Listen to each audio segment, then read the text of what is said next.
My life fades. The vision dims. All that remains are memories. I remember a time of chaos, ruined dreams, this wasted land. But most of all, I remember the road warrior, the man we called Max.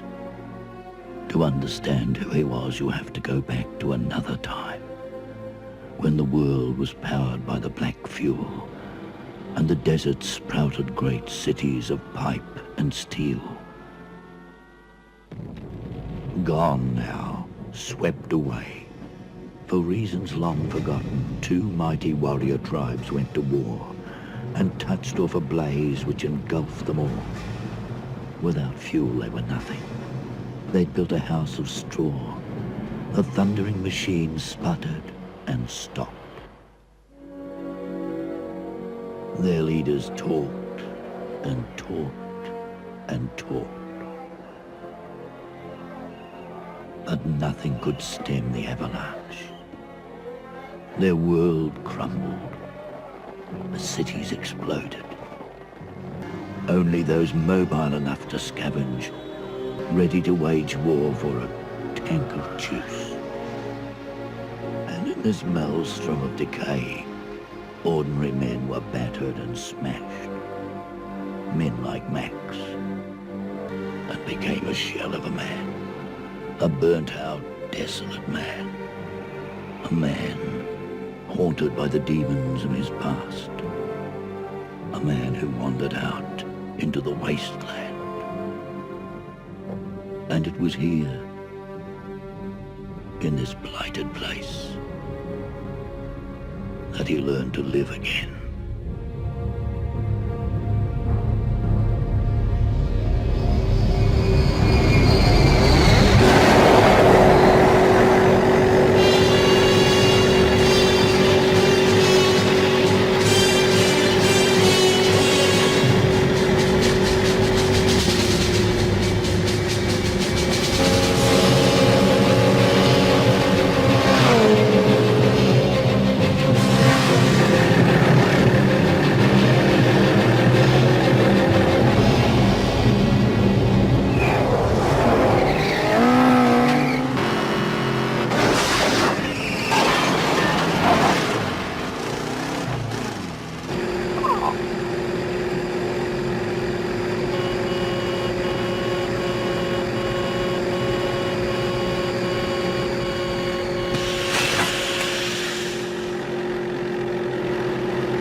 Becky, come on. We're doing court in 20 minutes. Our biggest case in 2 months. Almost our only case. Come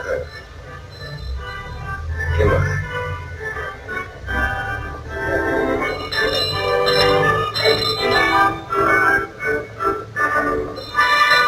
Come on. What's the matter? We're being followed. Don't look around. Oh, great. In here. Hurry.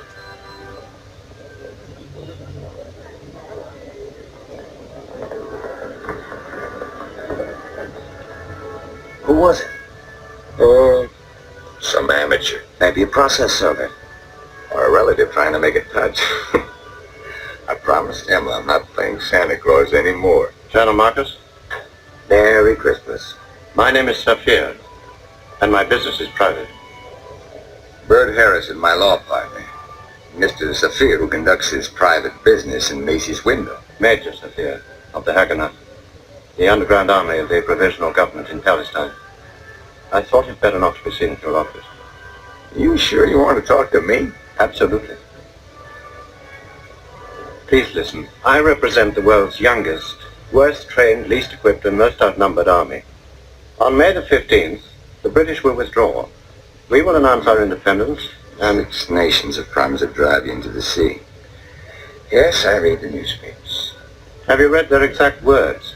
King Ibn Saud. There are 50 million Arabs. What does it matter if we lose 10 million to kill all the Jews? The price is worth it. The Grand Mufti of Jerusalem. I declare a holy war. Murder them all. We are going to fight. There's no other place for us to go. We won't fight to the last man. We're prepared to fight to the last child. Our children don't believe in Santa Claus. Not anymore. We need, immediately, an experienced military advisor. We've come to you because, frankly, no one else wants the job. Major, at least you're an honest man, but I've just been through a war and a half. I promised the next war to my wife. I have an idea if I leave home once more, I'll find my pajamas on the front porch.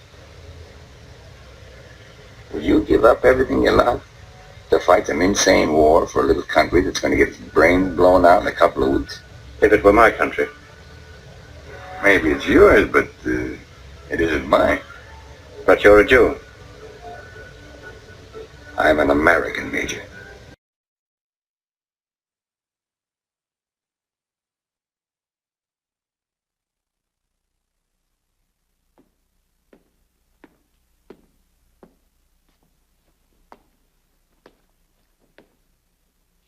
Ladies and gentlemen, young and old, this may seem an unusual procedure, speaking to you before the picture begins, but we have an unusual subject, the story of the birth of freedom, the story of Moses. As many of you know, the Holy Bible omits some 30 years of Moses' life. From the time he was a 3-month-old baby, and was found in the bulrushes by Bithia, the daughter of Pharaoh, and adopted into the court of Egypt, until he learned that he was Hebrew and killed the Egyptian.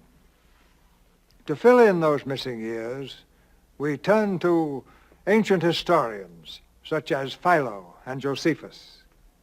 Philo wrote at the time that Jesus of Nazareth walked the earth, and Josephus wrote some 50 years later and watched the destruction of Jerusalem by the Romans. These historians had access to documents long since destroyed, or perhaps lost, like the Dead Sea Scrolls. The theme of this picture is whether men are to be ruled by God's law or whether they are to be ruled by the whims of a dictator like Ramesses. Are men the property of the state, or are they free souls under God? This same battle continues throughout the world today. Our intention was not to create a story, but to be worthy of the divinely inspired story created 3,000 years ago, the 5 books of Moses. The story takes 3 hours and 39 minutes to unfold. There will be an intermission. Thank you for your attention.